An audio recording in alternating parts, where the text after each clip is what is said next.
Welcome to the She Said Privacy, He Said Security podcast. Like any good marriage, we will debate, evaluate, and sometimes quarrel about how privacy and security impact business in the 21st century.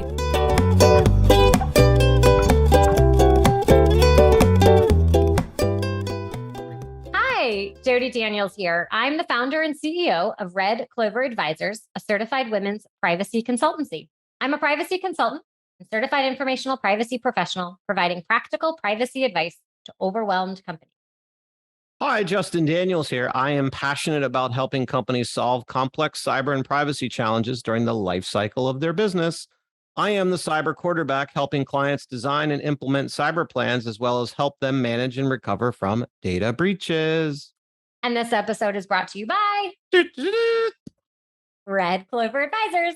We help companies to comply with data privacy laws and establish customer trust so that they can grow and nurture integrity. We work with companies in a variety of fields, including technology, e-commerce, media, and professional services. In short, we use data privacy to transform the way companies do business. Together, we're creating a future where there's greater trust between companies and consumers. To learn more, visit redcloveradvisors.com. So today is super fun because we have a battle of the mountain t-shirts. As we should. You all joined to hear about privacy and security, but instead we're just going to talk about which mountain t-shirt should we wear today for this episode. Should you be the person who decides who has the better mountain t-shirt? It might be. So Justin, you are wearing Telluride, which is a favorite. And then today's guest is my good friend and fabulous privacy professional, David Stauss, who is a privacy and data security partner at the Husch Blackwell law firm. So David, what kind of cool yellow t-shirt do you have? Well, I just have, well, first, thanks for having me on. I appreciate you guys. Appreciate the invite and requesting me on. I just have, I have my Hulk shirt on today. Was not aware that we were going to be videoing, but very, very interested to be comparing t-shirts. What I was saying to Justin before, who I know you guys like to spend a lot of time out here in Colorado in the mountains, is we've got to get him a Fly Low shirt next time he comes out and get him appropriately Denver, Colorado'd up with his shirt. So maybe we'll see next time, guys. Maybe you'll get a Fly Low shirt in the mail one of these days from me. That'd be awesome because we kind of tire of the same collection of Colorado mountain wear. What do you mean? We're up to like 9. We have Utah resorts now. Well, we're cruising on out. Yeah. Well, let's dive on in. So Davis. Wow. At least I get people's names right there, Julie. This podcast is over. That's what happens when we didn't eat lunch. All right. David, tell me, how did you find your way to being a privacy attorney? Yeah. I mean, some would still argue I'm still trying to become a privacy attorney, right? So I guess, is it fully realized yet? I guess we'll see. But no, so I graduated law school in, I guess, 2005, right? So I've been an attorney for a long period of time. But I think with most attorneys, my vintage, we did something else first before we did privacy law. I was originally a litigator and came to privacy through breach response and data security. And so originally was, years ago, doing a bunch of, data breach responses, and eventually really fell into what is my passion now, which is, privacy laws like GDPR, CCPA, CPRA, Virginia, Colorado, those types of things. So yeah, sort of, I think for the older people in this space, it's a very familiar sort of story. We were all kind of doing something and saw this avenue and ran into it. That's kind of my story. And you're sticking to it. I don't think I have a choice. I've got 3 young boys. I've got to get through college, right? And we've got a growing field. I think the wife has finally thought I found something that we can do. Yeah. That's definitely growing for sure. So, why don't we start out with our favorite privacy state? Sure, be our favorite privacy state. All right. So there's big news out of California recently with the Attorney General announcing his first enforcement action. What should companies listening to our podcast learn from this settlement from your perspective? Yeah, I thought you guys were going to say Colorado was your favorite privacy state, but we're going to rework the question order here. But I guess not. No, We'll it's start his with favorite California. state overall. But from a privacy point of view, California keeps us on our toes. Oh, it does. I mean, there's never ending with California these days, right? So yeah, I mean, listen, everybody, unless you've been under a rock, you know about the Sephora settlement. I think the big takeaway is GPC, and everybody knows that. That was a big focus, and I think the opt out of sales was a big focus as well. The Attorney General's office. I think what's gone a little bit under the radar, at least in my world, has been the additional 13 enforcement use case examples that they released at the same time. And literally, it's sort of been, under the radar because they put it as like the last sentence of their press release. Like, oh, by the way, we also did enforcement case examples, 13 new ones. But I think, looking at all those holistically, is GPC is obviously global privacy control signal recognition is obviously a big focus of the AG's office. And whether you think they have the authority to do that or not, and whether you think the CPRA grants them the authority to do that or not, is probably beside the point at this point in time because they are going full steam ahead and requiring it. But other things, Jody, that they pointed out, right, were opt out of sales in general, making sure that, and this is in the use cases, but opt out of sales in general, making sure that you have that properly buttoned up. Consumer requests, the ability to receive consumer requests and respond to consumer requests, privacy policy disclosures. It's very prescriptive. The regulations are very prescriptive on what you need to say, and they are holding people accountable for that. And then another big topic in the use cases was notice of financial incentives, loyalty programs, those types of things, right? And so I think it gives you really a window overall when you look at the Sephora settlement and you look at the use cases, it really gives you a window of what the AG's office has been up to for the past year of notice of violations. So let's switch to the other coast and move and chat about Virginia. So while companies are getting busy preparing for California's update CPRA, they also have to be thinking about Virginia, at least soon. We'll get to Colorado and some of the others, my home state a little bit. But let's talk about Virginia. What are some of the things that people might not be realizing they should be paying attention to in the Virginia law? What might surprise people, or kind of like how you talked about those 13 enforcement actions were not as prominent. What should we be thinking about from Virginia that might not be as prominent? Yeah, I think, Virginia's kind of flying under the radar a little bit, right? I mean, it doesn't have a rulemaking process that's happening. It's January 1st. I mean, for those listening, obviously January 1st, imagine your listeners probably know that already, is the compliance deadline there. Some aspects of Virginia that I think keep us on our toes. For one, the consent for sensitive data, right? You need to have consent to collect sensitive data. And that's different than California. It's different than California today. And it's going to be different than California with the California Privacy Rights Act amendments, which is going to be this concept of you can use sensitive data, but it's got to be kept in this box. And if you go outside the box, then you've got to, outside the box of limited permissible uses, then you've got to offer people the ability to restrict you back down to this box. Virginia's different, right? Virginia has the consent to process sensitive data. And so I think companies really need to be paying attention to what they collect and whether it becomes a collection of sensitive data. And if so, make sure that they've got consent in place to collect that. What I think is interesting in that is it's not altogether clear that you have the right to revoke your consent after you've actually provided your consent. That was something in Connecticut. You mentioned your home state, which I know is Connecticut. We've had that conversation. Mm-hmm. It's something in the Connecticut bill that was added to it to provide that clarity. So that's one. Sensitive personal information is obviously high on the list there. And then the DPIAs, I guess they're calling it, we call it DPIAs because of GDPR, data protection impact assessments. In the US language, it's going to be data protection assessments. We've screwed up our acronyms because now we have DPAs, data processing agreements, and data protection assessments. So we have DPAs twice. Don't forget data protection authorities in some countries. Yeah, so we've just really overused the DPA acronym to the point of just like it's meaningless now, right? But there is this requirement to do data protection, I'll call it impact assessments in Virginia. around certain processing activities like the sale of data and targeted advertising. So, those are things to look at. And we probably will eventually get to that point in California once the regulations are done and these risk assessment regulations are done, which they haven't started yet.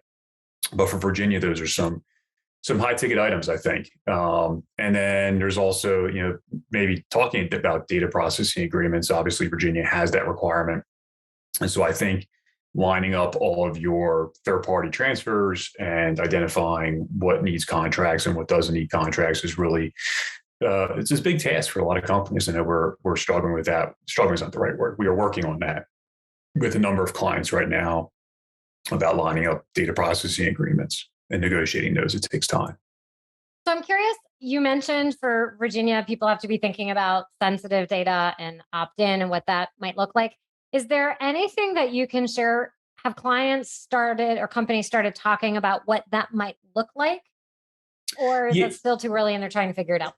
No, well, it's a great question, right? Like what consent looks like, right? And so, I mean, it's one of the difficulties I think we have with the Virginia law is, Colorado is going to follow pretty quickly, July 1st, 2023, with its law. And it's the same model, although a more consumer-friendly model of the Virginia law, right? And so it has this consent-based aspect to it as well. And the point of that is that the AG's office in Colorado is going to be issuing regulations. And some of those regulations are likely to touch upon what consent is, right? And at the same time, California is issuing regulations. And in at least the draft regulations, they talk a lot about what consent looks like. It's like 2 pages of the draft regulations is on consent, even though in California, consent really doesn't take a prominent role like it does in Colorado and Virginia.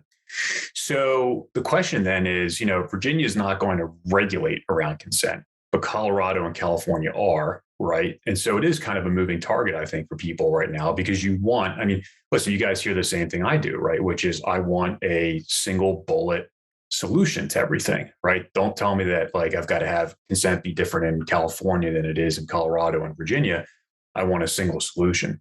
So I think a lot of us, though, who have been in this space for long enough to have done a lot of GDPR compliance, I think we're thinking about consent really in the aspect of like the European data protection guidance on consent, and trying to use that as our model and kind of hoping that the regulators follow suit in the United States, right?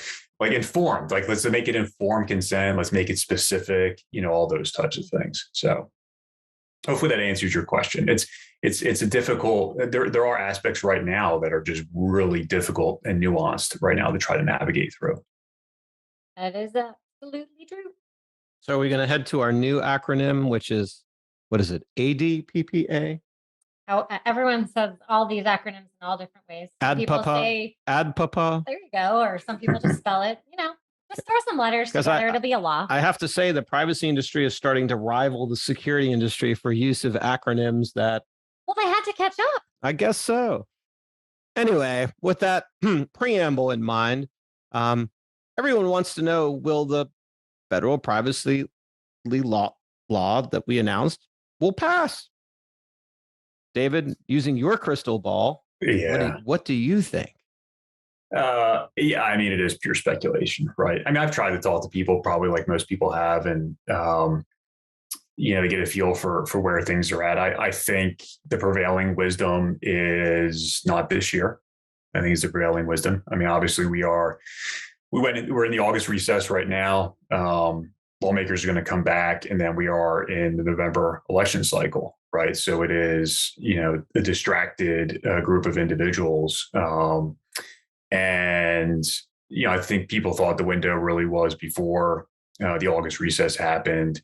There's been talk about, if there's a lame duck Congress, then maybe something could happen. But I think people are looking towards next year. Now, that's not to say that if everybody got back in September and they voted on it, that, anything's possible right now.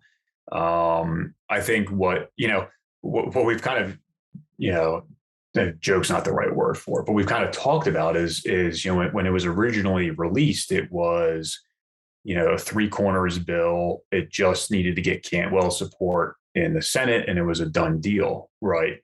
And we've talked about it and we've said like, well, okay, what's the opposite of growing consensus, right? Because since that like presentation of it just needs Cantwell, it just needs Cantwell, now we see California jump in and just throw a monkey wrench into the entire thing over the preemption issue. And your listeners obviously are familiar with that, but having Nancy Pelosi be a California Democrat, having the entire state of California rail against this bill for good or for naught, it just feels like we are getting less consensus around these issues instead of more consensus. And so, yeah, I think, frankly, I'm disappointed to think that it's not going to pass. I think I rarely offer my opinions on bills because I think people just don't care what I think. But I actually think that this is a good bill. I think the ADPPA is a good bill. It does things that the California bill doesn't do, and Colorado and Virginia and all those things, especially around algorithms and civil rights. I think there is a concern and a legitimate concern from people that once we put something on paper and we pass it, it's going to be outdated very quickly. And I think that is an extremely legitimate concern. But I think there's also, it's a good bill and we should be encouraged by it. And I wish it would be something that would have a chance of passing. So I think it's going to pass. I haven't heard anything that says yes.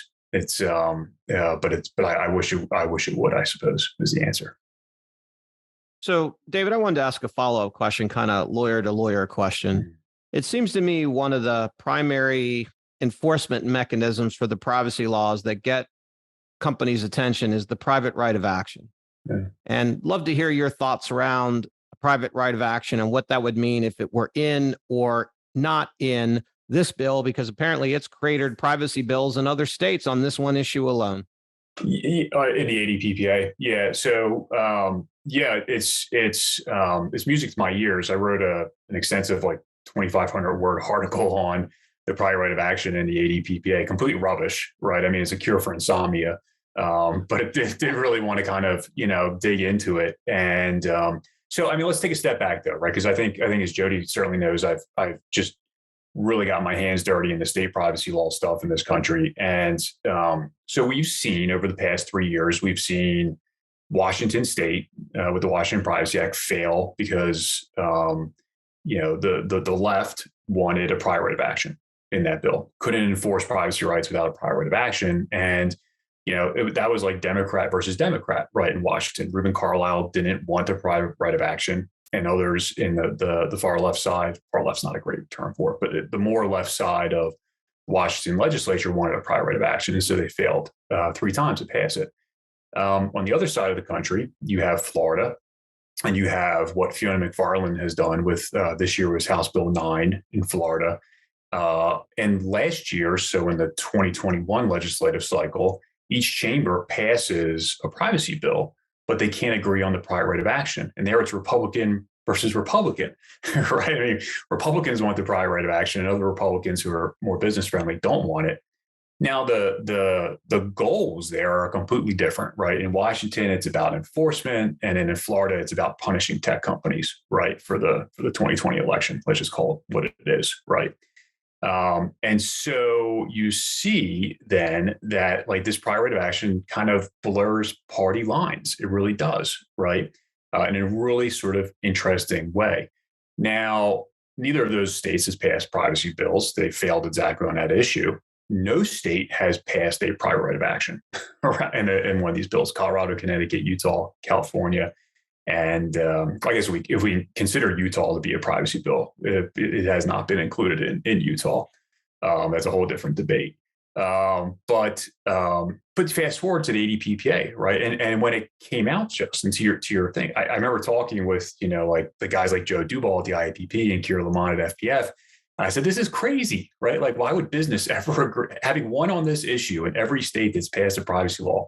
Why would business ever agree to a private right of action in a federal privacy bill? It makes no sense. You don't snatch defeat from the jaws of victory, right? That just makes no sense. And but I think if you look at it and you look at the contours of the prior right of action, it is by no means a broad authority to sue, It is by no means, right? And so there are a number of hurdles that individuals would need to get through to be able to bring a prior right of action. There are class action waivers. There are arbitration, ability to have forced arbitration provisions in place so people could use terms of use to be able to do those and have people agree to those waivers. You would have, you have to go to the attorney generals and the FTC and see if they wanted to take the case first. So there are a number of hurdles with respect to the prior right of action that's in the ADPPA to such an extent, and kind of maybe bring together a few threads here, to such an extent that Senator Cantwell in the Senate, who's been opposed to the ADPPA, believes that the prior right of action does not go far enough along. And there's a lot more to it as well. I mean, there's obviously the Article 3 standing issue that you need to have damages to bring a case, and that would not be something that gets solved in the ADPPA. So yeah, real complicated issue, but it was one of the deals. I mean, if you were going to get preemption, if you were going to get state preemption, then you're going to have to give up on the prior right of action in some regard. So in the spirit of talking about all those different states and what has happened in 21 and 22, you recently wrote a really great op-ed. If everyone has not read it, an IPP covering the different state laws and what happened in 2022, and a little bit of what might happen in 2023. So continuing with your crystal ball theory, for those who haven't had a chance to read it, but I highly recommend that you do, what should we know? Yeah, so this article was basically how I spent my July 4th weekend, right? I just sort of was everyone has to find what makes them happy. Yeah, I just, it is, I mean, it's kind of goofy, right? But it was kind of like, just sitting down and needing almost these, and the foreshadow of this was, so at the end of July, I was asked to come in and speak at NCSL, which is the National Conference of State Legislatures, right? It was in Denver here this year, and they have subcommittees that are part of it. And one of the subcommittees is the privacy subcommittee, right? So it's like all the state lawmakers who are going to be pushing privacy legislation, right? And they said, would you come in, would you kind of talk to people, these lawmakers, about what's happened in 2022 and what you think for 2023, right? So this article was a way for me to kind of work through my own mental process of what we saw and what we could expect to see in 2023. Just hitting the high points on 2022, it was a crazy year. We had 29 states plus the District of Columbia either had bills carry over from the prior session or new bills got introduced. It was at times overwhelming, frankly, the number of bills and states that were at issue. But from all of that, you could see what states were actually kind of going to make some noise. And we always knew coming into it, we knew Connecticut was going to make a lot of noise.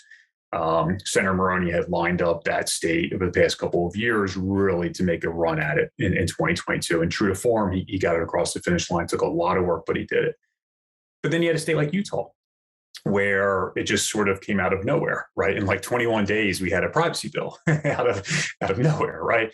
And then you also had a number of states that were like your Iowas, Indianas, Wisconsins, Utah would be in that group as well.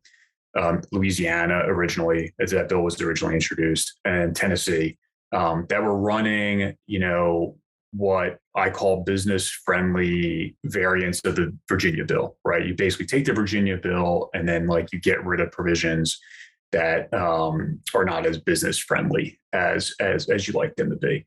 And so we saw a number of states that had bills passed through one chamber. Indiana, Iowa, Wisconsin all had, VCDPA light bills passed through one of the chambers. And so, and then you had another piece of the puzzle. Obviously, we have the Dobbs decision, right? Which overturns Roe versus Wade. And wherever you sit on the political spectrum, you just have to recognize that it creates noise in the system around privacy issues. It just does. And people are going to be passionate about those issues. And you've seen some of that with the ADPPA fallout. So when then you look, Jody, to answer your question about what does 2023 look like? I think the things that we're thinking about with 2023 are what are the likely states, right? What's the Connecticut of this year, right? And it's kind of hard to find. Oregon has a work group right now. has been meeting for a number of months, and there's prepared legislation there that's coming out. In Minnesota, Senator Elkins, I know, is very interested in running a bill. I know he's very interested in looking at the ADPPA and trying to take pieces of the ADPPA, right, and draft it onto his bill, which is a really sort of interesting aspect of the ADPPA, which is the idea of that bill is that it's supposed to create one common standard, right, because of the fear of all the states doing what they're doing. But there's really good pieces in that bill. And if it doesn't pass, it's completely foreseeable to the point where it's inevitable that a state lawmaker is going to take a piece like the civil rights portion or the AI portion and add that to his state privacy bill or her state privacy bill. So the ADPPA could create the very patchwork of privacy laws that it's trying to avoid, right? Just by the fact that like it does this. So I think we're looking at 2023. I think we're going to see, these states that ran, business friendly bills, I think they'll be back. If you got through one chamber, let's fix it and get through another chamber. So I think we'll have that push. I think we'll have the Dobbs stuff. And I think Dobbs is going to work out in two ways. One is I think you're going to see provisions around sensitive data in state privacy bills. But I also think that you're going to see separate bills run around discrete issues, right? Like data sets, right? Like we saw the FTC enforcement action yesterday. They got filed around sensitive data sets and consent for collection. So that's one way we can see that as well, smaller pieces. I think the ADPPA also was not in my article, but something we've been thinking about is it carves out BIPA, it carves out BIPA as from preemption. So I think a number of states that are thinking about doing BIPA-like bills are going to try to get them passed next year in the hopes that they would also join in that carve out. And then, it just kind of goes from there. And obviously there's also the ADPPA. Justin asked that question about whether it will pass. But I think, for lawmakers, they're going to have one eye on their own state and what they want to do and one eye on the federal government and whether we'll see preemption. Long answer to a short question, Jody. Sorry, but I've got nothing but thoughts on state privacy bills. So nothing but thoughts. That is why I asked it. So we are grateful for the very detailed answers. It's incredibly valuable to have that perspective, and you did an unbelievable job. So anyone listening, you absolutely want to make sure that you are following David on LinkedIn for your 2023 privacy state information. So, as we ask everyone, what is your best personal privacy tip you'd offer your friends when you're out hiking in the Flatirons in Colorado? Yeah, it's a great. Well, I'm hiking. If I'm asked about privacy when I'm hiking, usually my wife would be like, "Don't ask him about any of these types of things when you're out hiking." Right? Yeah. What is the best personal privacy tip? I think it's to get and I'm the worst at all of it, right? But it is just that. I mean, it's get out in nature, right? Get off your devices, all those types of things. Disconnect the cord. I probably for you guys, I'm guessing that kind of hits home for you. I know you guys come out into the mountain region a lot and try to get out here, right? But it is in our lines of work, it's can be all consuming with everything that changes on a daily basis. So I think the ability to disconnect and go enjoy nature a little bit is definitely would be my, to the extent anybody cares what I think, that'd probably be my best personal privacy tip, right? So when we were in Montana for several hours driving through the Lewis and Clark forest, and there was 0 cell service. And Justin's, I need my cell service. There's nobody worse in this world than me. I mean, it's advice. It's not, I don't take the advice. I give the advice kind of a thing. Right. But it was great. Well, we thought it was the perfect time to take a call. I was driving. We have these several hours and there is 0 bars, not even one. If you ever do it again, you should have some type of satellite backup. But you might have already given the hint. So when you're not helping companies comply with privacy laws and writing, riveting state privacy related pieces, what do you like to do for fun? So I mentioned a couple of things probably during it. I've got 3 young boys, not to overshare. I mean, this is a privacy podcast, and now I'm just going to tell you about my life. But I've got 3 young boys. So I've got a young family, and that obviously keeps me pretty pretty active, just like keeping them away from one another and hurting each other. That then, is just a full-time job. I feel like at this stage of my life. Yeah, we've got a place. I'm in Denver, and we've got a little place up in the mountains that we like to spend as much time at as possible, right by Winter Park. I'll have to send you guys some pictures the next time we go up there. And the family, like, I do a lot of running, and try to do like long distance running, but we like to do all the outdoors things like hiking and running, and we've got some inflatable kayaks that we like to get out on Grand Lake and Shadow Mountain Lake and all those types of things. So full disclosure, I grew up in New Jersey.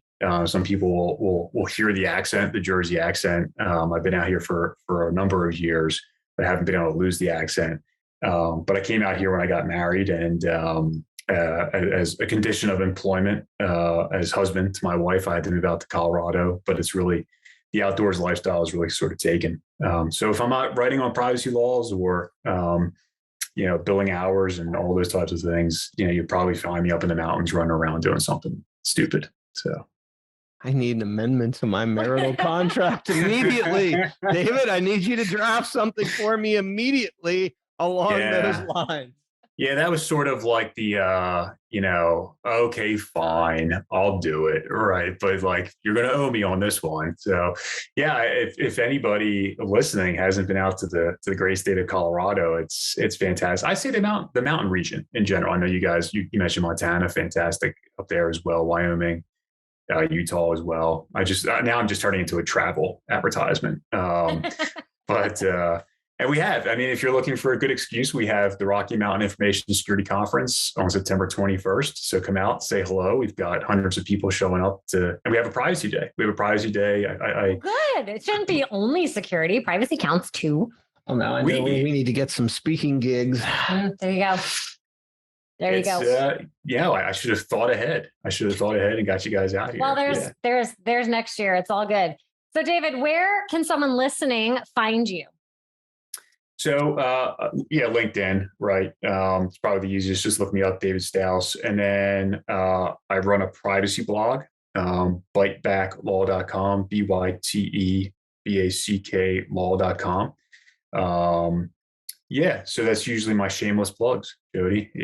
Follow me on LinkedIn. Twitter is, I've got Twitter, but I'm always a little, the privacy Twitterverse is, it's something else, right? Like, you step into that one, you might just get the buzzsaw, right? So I tend to do my stuff on LinkedIn, and then obviously the blog as well. So thank you for that. Well, sure. Well, we'll be sure to include those in the show notes. So David, thank you so much for sharing all of your wisdom and perspectives with us today. We really appreciate it. Thanks for having me, guys. I really, really appreciate the opportunity to come on and talk privacy law. Thank you.